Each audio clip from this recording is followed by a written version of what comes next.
આજે ધાંગધ્રા શહેરની અંદર કોંગ્રેસના ઉમેદવારો બધા સાથે મળીને ધાંગધ્રા શહેરની જનતાને, નગરજનોને ધાંગધ્રાના ખાસ કરીને 30 વર્ષથી એકને એક સરકાર હોવા છતાં આજ પણ ધાંગધ્રાની અંદર ગંદકી, ખુલ્લી ગટરો, અસંખ્ય સમસ્યાઓ, અસામાજિક તત્વો, એ સમસ્યાઓ, પ્રશ્નો હજી 30 વર્ષથી આજ પણ પ્રજાને પ્રશ્નો હલ થયા નથી.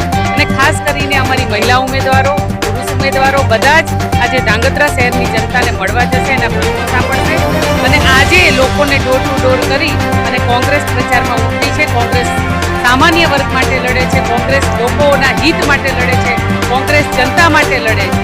એના લઈ અને અમે લોકો વચ્ચે જઈશું ને લોકોના પ્રશ્નોને સાંભળીશું.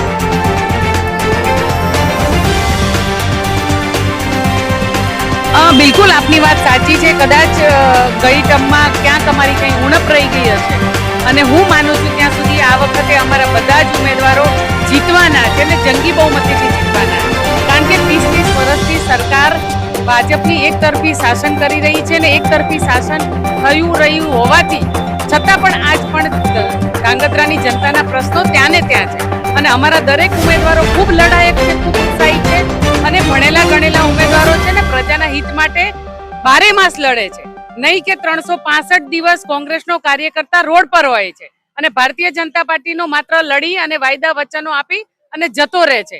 અમારા ઉમેદવારો બધા જ જીતવાના છે એ વચન સાથે અમે આજે ધાંગધ્રાની જનતા વચ્ચે નીકળ્યા છીએ.